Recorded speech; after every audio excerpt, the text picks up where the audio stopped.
Hi friends, welcome to my channel. నేను మీ రాణి.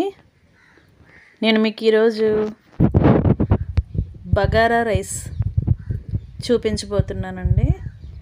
అంటే పెసరపప్పుతో రైస్ చేసుకుంటాం, కానీ గరం మసాలా దినుసులు మాత్రం యూస్ చేసుకుంటాం అన్నమాట. ఇది డిఫరెంట్ టేస్ట్ని ఇస్తుంది, మీకు చాలా బాగా నచ్చుతుంది. ముందుగా పెసరపప్పు అండి, అది ఒక 50 గ్రాములు తీసుకోండి. ఒక గ్లాస్ బియ్యం తీసుకొని, ఒక గ్లాస్ బియ్యం, ఒక 50 గ్రాములు పెసరపప్పు వాటర్ పోసుకొని ఒక 10 మినిట్స్ నానబెట్టుకొని ఉంచుకోండి.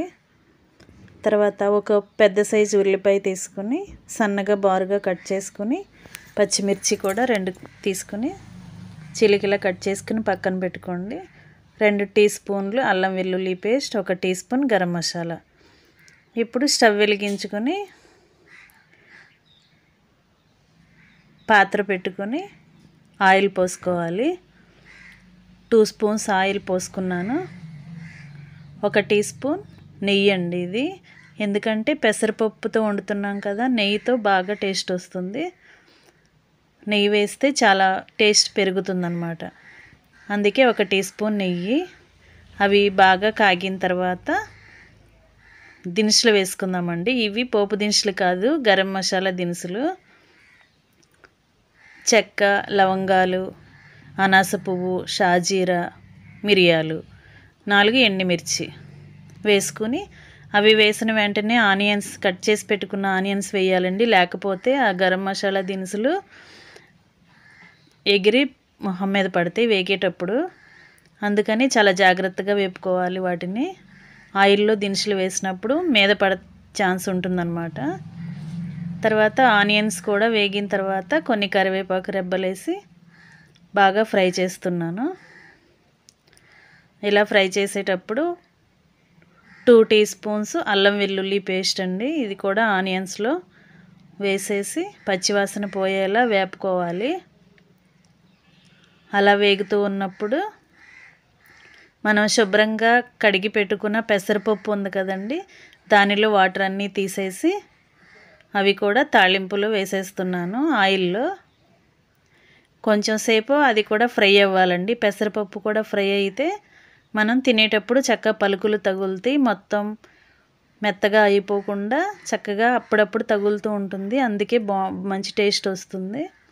దానిని కూడా ఆయిల్లోనే ఫ్రై చేసుకోవాలి కొంచెం సేపు. తర్వాత మనం కడిగి పెట్టుకున్న బియ్యం ఉన్నాయి కదండి, 1 గ్లాస్ బియ్యం, అవి కూడా 2 టైమ్స్ కడుక్కుని శుభ్రంగా వాటర్ తీసేసి ఆ బియ్యాన్ని కూడా ఆయిల్లోనే వేసేయాలి. పెసరపప్పు ఉడుకుతుంది కదా, దానిలోనే బియ్యాన్ని కూడా వేసేసి ఒకసారి మొత్తాన్ని తిప్పుకుందాం. ఇలా కలిపితే ఆయిల్ మొత్తం, నెయ్యి ఆయిల్ బియ్యానికి పెసరపప్పుకి బాగా పట్టి చక్కగా రైస్ పొడి పొడిలాడుతూ వస్తుంది. మనం తినేటప్పుడు చాలా బాగుంటుంది, చిమిడిపోకుండా పలుకులుగా వస్తుంది. అందుకే అలా ఆయిల్లోనే బియ్యాన్ని పెసరపప్పుని ఫ్రై చేయాలి కొంచెం సేపు, జస్ట్ కొంచెం సేపు అండి. తర్వాత టేస్ట్కి సరిపడా ఉప్పు అండి, 2 టేబుల్ స్పూన్లు వేసాను. 1 టీ స్పూన్ గరం మసాలా. మనం ఏ గ్లాస్తో అయితే వాటర్ బియ్యాన్ని తీసుకున్నామో అదే గ్లాస్తో వాటర్ అండి, 2 గ్లాసెస్ ఆఫ్ వాటర్. అంటే గ్లాసు బియ్యానికి 2 గ్లాసుల నీళ్లు పోసుకోవాలి. కొంచెం పెసరపప్పు కూడా ఉంది కదా, అది ఉడకటానికి కూడా ఇంకా కొంచెం వాటర్ పోసుకోండి. 1/4 గ్లాస్ వాటర్ పోసుకోండి ఎక్స్ట్రా పెసరపప్పు కోసం. ఇలా వాటర్ పోసిన తర్వాత కొంచెం మొత్తాన్ని అలా కలుపుకొని 1 టీ స్పూన్ పసుపు, కొంచెం కలర్ కోసం అండి పసుపు. అలా ఒక్కసారి అన్నీ కలుపుకొని మూత పెట్టేసుకుందామండి. మీరు కుక్కర్ తీసుకుంటే విజిల్ పెట్టేసుకోండి, 3 విజిల్స్ వస్తే సరిపోతుంది. మామూలు పాత్రలో వండుకుంటే మామూలు మూత పెట్టుకోండి. అలా విజిల్ పెట్టుకొని 3 విజిల్స్ వచ్చిన తర్వాత ఓపెన్ చేసి చూద్దాం. చూడండి, అయ్యింది కదా, అవుతుంది కదా. ఇప్పుడు స్టవ్ని సిమ్లో పెట్టుకుని ఇంకా కొంచెం సేపు మగ్గనిద్దాం. రెడీ అయిపోయిందండి రైస్. చాలా అంటే చాలా బాగుంటుందండి. మీరు నా ఛానల్ని కనుక సబ్స్క్రైబ్ చేసుకుంటే ఇలాంటి వంటలు మరిన్ని చూపిస్తాను. ఇది మాత్రం మీరు తప్పకుండా ట్రై చేయండి. ఎప్పుడు పులావ్తోనే తింటాం కదా, కానీ ఈ రైస్ కూడా చాలా అంటే చాలా బాగుంటుంది. డిఫరెంట్ టేస్ట్ని ఇస్తుంది. మీరు కూడా తప్పకుండా ట్రై చేయండి. చూడండి పెసరపప్పు రైస్ ఎంత బాగా ఉడికిందో. దీనికి కాంబినేషన్ ఉంటుందండి, అది చారువా అంటారు.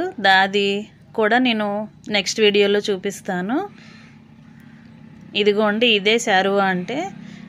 దీనితో కలుపుకొని రైస్ తింటే చాలా అంటే చాలా బాగుంటుంది. ఈ చారువాని కూడా నేను నెక్స్ట్ వీడియోలో చూపిస్తానండి. తప్పకుండా రెండు కలిపి ఒకసారి ట్రై చేయండి. మీకు చాలా బాగా నచ్చుతుంది. ఇది డిఫరెంట్ టేస్ట్ని ఇస్తుందండి. Thanks for watching. నేను మీ రాణి.